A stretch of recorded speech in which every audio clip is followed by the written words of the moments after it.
అమెరికాలో చదువుతున్న భారతీయ విద్యార్థులకు ట్రంప్ షాక్ ఇవ్వనున్నారు. ట్రంప్ రాకతో ఇమిగ్రేషన్ పాలసీల నుంచి వీసాల వరకు అన్నింటిలోనూ కీలక మార్పులు చోటు చేసుకోవడం వారిని గందరగోళానికి గురిచేస్తోంది. పైగా చిన్న తప్పు చేసినా వీసాలను క్యాన్సిల్ చేస్తూ స్వదేశానికి వెళ్లిపోవాలంటూ అధికారులు మెయిల్స్ పంపడం విద్యార్థులకు నిద్ర లేకుండా చేస్తోంది.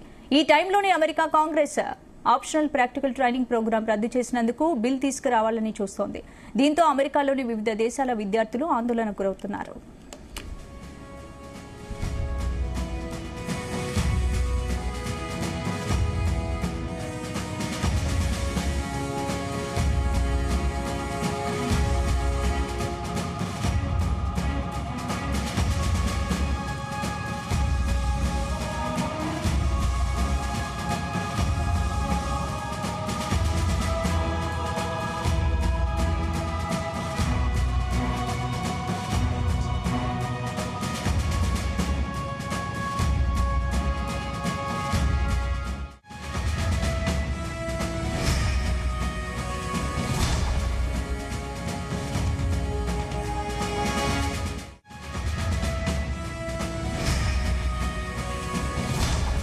అమెరికాలో చదువుతున్న భారతీయ విద్యార్థులకు ట్రంప్ షాక్ ఇవ్వనున్నారు. ట్రంప్ రాకతో ఇమిగ్రేషన్ పాలసీల నుండి వీసాల వరకు అన్నింటిలోనూ కీలక మార్పులు చోటు చేసుకోవడం వారిని గందరగోళానికి గురిచేస్తోంది.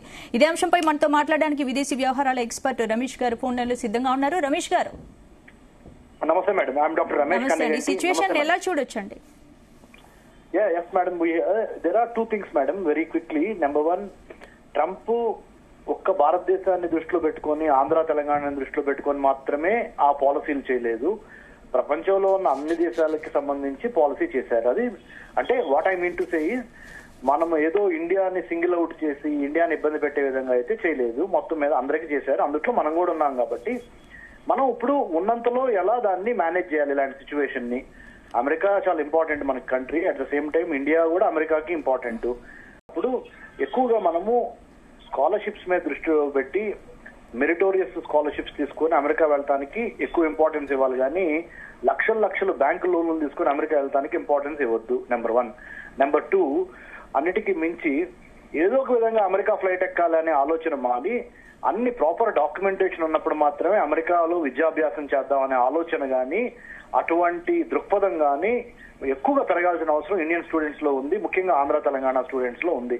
ఎందుకంటే నేను ఈ ఎడ్యుకేషన్ సెక్టర్ లో గత 25 ఏళ్ల నుంచి నేను మార్పులు చూస్తా వస్తున్నాను. I did my PhD in American studies from Delhi JNU school of international studies.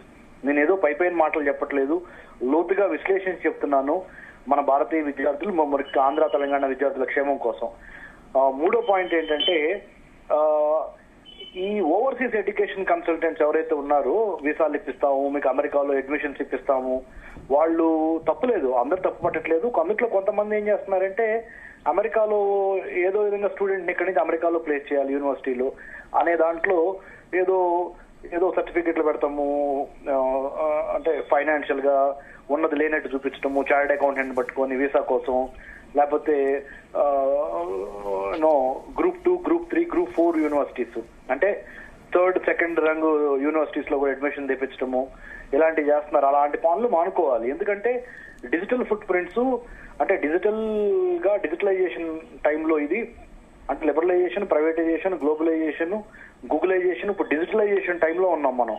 ఈ డిజిటలైజేషన్ లో మన digital foot prints American government చాలా చాలా చాలా ఇన్డెప్త్ గా పరిశీలన చేస్తున్నారు. ఏంటి, సోషల్ మీడియాలో రాజకీయంగా, ఆర్థికంగా, సామాజికంగా ఎటువంటి పోస్టులు పెడుతున్నాం మనము, అమెరికా యొక్క శత్రు దేశాలని మనం ఏమైనా సపోర్ట్ చేస్తున్నామా, ఇలాంటి ఎక్కువగా వాళ్ళు గమనిస్తున్నారు అమెరికన్ అధికారులు. కాబట్టి మన పిల్లలు అలాంటి పనులు చేయకుండా చాలా కేర్ఫుల్ గా, క్యాలిబ్రేటెడ్ గా, సిస్టమాటిక్ గా, డిసిప్లిన్డ్ గా, ట్రాన్స్పరెంట్ గా వాళ్ళ సోషల్ మీడియా పోస్టులు చాలా అకౌంటబుల్ గా ఉండేటట్టు, రెస్పాన్సిబుల్ గా ఉండేటట్టు బిహేవ్ చేయాలి.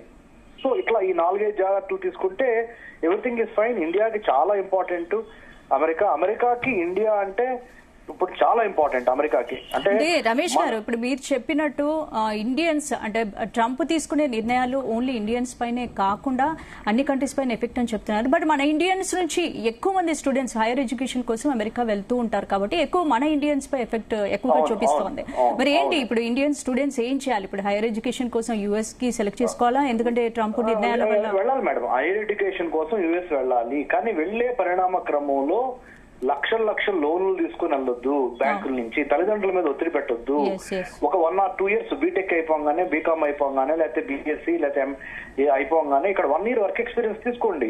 ఈ పక్కన వాళ్ళు వెళ్ళారు, ఎదురింటి వాళ్ళు వెళ్ళారు, పక్కన ఇంటి వాళ్ళు వెళ్ళారు, మేము కూడా ఏమంటే అమెరికా వెళ్ళాలనే ఆలోచన మాని వర్క్ ఎక్స్పీరియన్స్ కూడా ఇక్కడ సంపాదించి మెరిట్ స్కాలర్షిప్ కొట్టి సెల్ఫ్ ఇండిపెండెంట్ గా అంటే బ్యాంకుల మీద ఆధారపడి వెళ్ళొద్దు లోన్ల మీద. దాని మూలన ఒత్తిడి పెరిగిపోతుంది, లోన్లు కట్టలేకపోతున్నాం, ఆర్థిక మాంద్యం మూలన ఇమీడియట్ గా జాబులు లేవు అక్కడ. ఎన్నో వందల వేల మంది స్టూడెంట్స్ యొక్క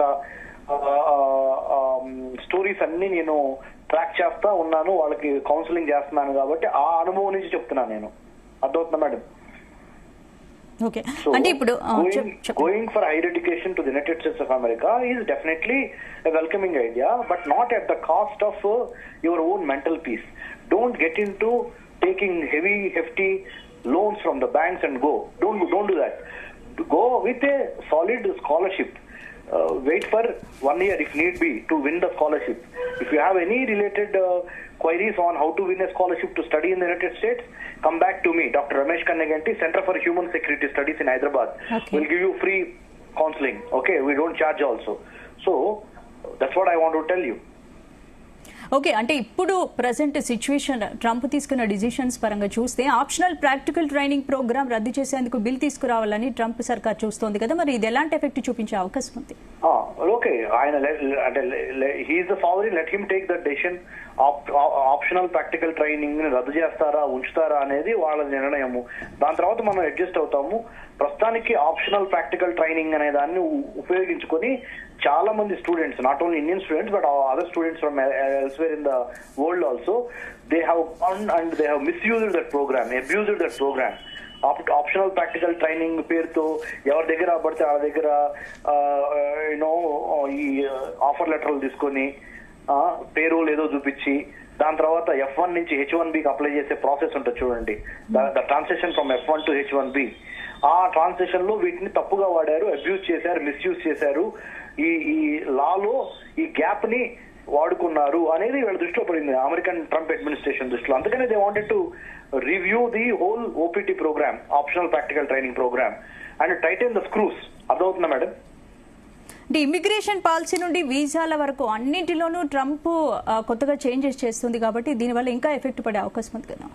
100%. ఇమిగ్రేషన్, వీసాస్, F1 అంటే education visa madam, L1, M1 visa, B1, B2 visa, H1B visa, అన్నిటి మీద ఇమిగ్రేషన్ లో భాగంగా వీటన్నిటి మీద మరి ముఖ్యంగా స్టూడెంట్ వీసా విధానాల్లో కూడా మార్పులు తీసుకొస్తారు.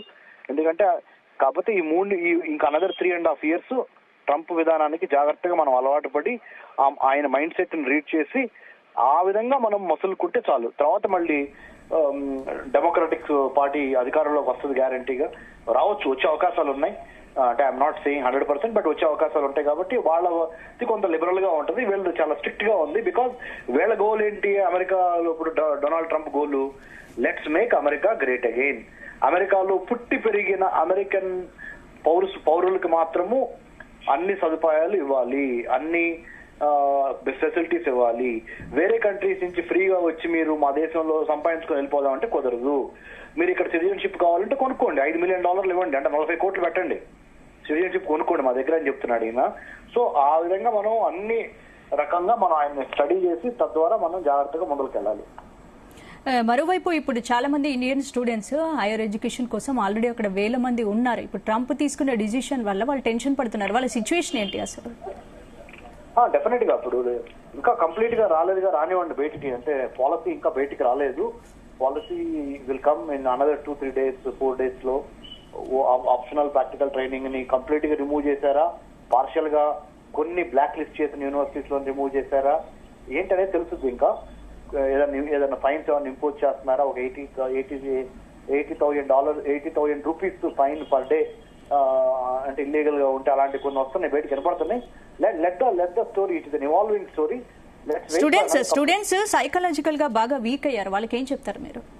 సింపుల్ గా when the going gets tough that only gets going అంటారు. అంటే మనకున్న గడ్డుకాల పరిస్థితుల్లో మనం నిలబడాలి అంటే ఇప్పుడే మనం నాయకత్వం చూపించాలి, ఇప్పుడే ధైర్యంగా ఉండాలి, ఇప్పుడే సమయస్ఫూర్తితో వ్యవహరించాలి, ధైర్యాన్ని కోల్పోవద్దు. ఇంటర్నల్ గా మీకు మీరు సర్ది చెప్పుకొని నెక్స్ట్ టైం నుంచి జాగ్రత్తగా ఉండాలనే విధంగా ఉండాలి. ఇది ఒక స్టూడెంట్స్ పరంగా. ప్రభుత్వ పరంగా కూడా గవర్నమెంట్ ఆఫ్ ఇండియా దీని ఏదో గాల్లో వదిలిపెట్టకుండా ట్రంప్ సర్కార్తో ఇది చేయాలి, నెగోషియేషన్స్ చేయాలి. ఎందుకంటే మొత్తం స్టూడెంట్స్ మీద బరువు వేయకూడదు. Government of India at the end of the day will have to take the responsibility to talk to the American authorities and try to see overnight లో మీరు పాలసీలు చేసేసేసి ఇబ్బంది పెట్టకుండా టైం ఇవ్వాలి. వాళ్ళు ఒక 3 నెలల్లో 4 నెలల్లో స్టూడెంట్స్ ని ముందరగానే చెప్పి ఇలా చేయబోతున్నాము, ఈ లోపల మీరు ఏమన్నా ఉంటే సెటరేట్ చేసుకోండి కనీసం అదన్నా ఇవ్వాలి కదా. అది ఇవ్వకుండా ఓవర్ నైట్ నేను రేపటి నుంచి ఇదంటే కష్టం కదా. అంత ముందర వాళ్ళ వరకు వాళ్ళేమో లైట్ గా పరిపాలించారు, అంటే పైన ఎవరు మన జో బైడెన్ వాళ్ళు. అంటే ఇప్పుడు ట్రంప్ తీసుకొచ్చిన ఈ చేంజెస్ వల్ల వెళ్లే వాళ్ళు కూడా చాలా మంది డ్రాప్ అవుతున్నారు. మరి వాళ్ళకేం ట్రంప్ తీసుకునే ఈ డిసిషన్స్ వల్ల చాలా మంది యుఎస్ కి వెళ్లే వాళ్ళు కూడా చాలా మంది డ్రాప్ అవుతున్నట్టు కూడా తెలుస్తోంది. వాళ్ళకి సజెషన్ డ్రాప్ అవుతున్నమాట వాస్తవము, మంచిదే కదా అది. తద్వారా మనము బిలియన్స్ ఆఫ్ డాలర్స్ అమెరికాకి ఇవ్వాల్సిన అవసరం పోయింది. ఎడ్యుకేషన్ పేరుతో బిలియన్స్ ఆఫ్ డాలర్స్ మనం అమెరికాకి ఆదాయం తీసుకొస్తున్నాం. మనం డెవలప్ చేసుకోవడానికి మంచి జరుగుతుంది, మనకి ఏం పర్లేదు. రైట్. సో ఫైనల్ గా మీరు ఏం చెప్పదలుచుకున్నారు రమేష్? ఫైనల్ గా ఏం చెప్పదలుచుకున్నానంటే మేడం, దూరపు కొండలు నునుపు, stay back in India. If you don't want to stay back in India, you wanted to still go and pursue United States లో higher education, go with a scholarship. Don't burn your fingers, don't take hefty loans. Right. Thank you, Ramesh garu. Thank you.